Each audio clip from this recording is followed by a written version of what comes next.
Let me show you what I'm working on right now on Fanatic. I'm working on the front end. The chassis used to take out a lot further. The fuel cell used to sit in the front, but the fuel cell is getting relocated to the back. So the first thing we did is we chopped the whole front end off, got rid of it. Once we did that, we started with offsetting our chassis in. The reason why we did that is to make room for our shocks. Our shocks used to sit right over the knuckles, but now they're going to sit on the flange of the axle housing. So we needed the room. You get what I'm saying? Now that I got this up, I'm going to put a plate here, reinforce it, of course. Once I got that plate, I'm going to build my tabs so that the shocks can get mounted. That'll take care of the shocks. This tube I laid out by measuring, but once I got the axle underneath the chassis and raised it up, this is about where we're going to limit the travel of the axle. Once I get this centered, I got these bump stops right here. These are the cans that the bump stops sit inside of. I need this guy to line up with this, centered on the axle housing on the front end, or on the inside of the chassis. So, got to get the bump stops in. Got the limit straps.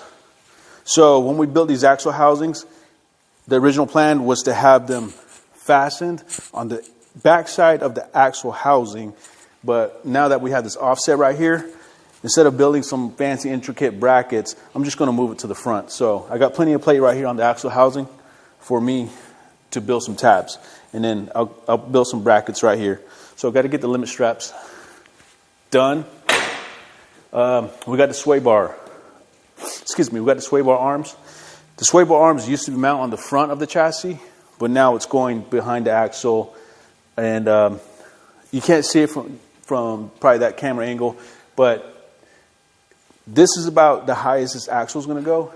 And the arm is so close to hitting the roll cage right here.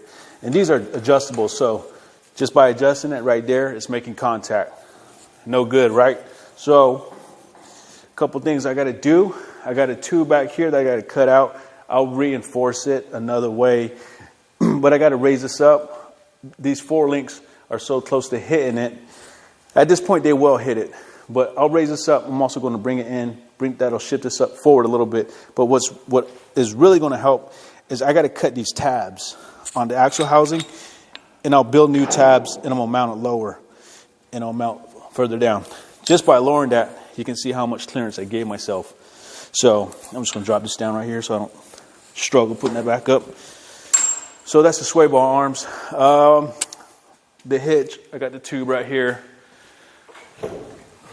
Per the code, per the rule book, you got to have a receiver hitch on the front of your chassis and the rear of the chassis. Got to get that done. A couple other things. I'll put some brackets to be able to mount body mounts. This bracket, I'll tie it in once I do a little bit of bracing right here. This is for our orbital, for our front steering. For the most part, that's what that'll take it to the front end. After that, I'll get started on the rear. But that's what I'm working on. All right, guys, follow along.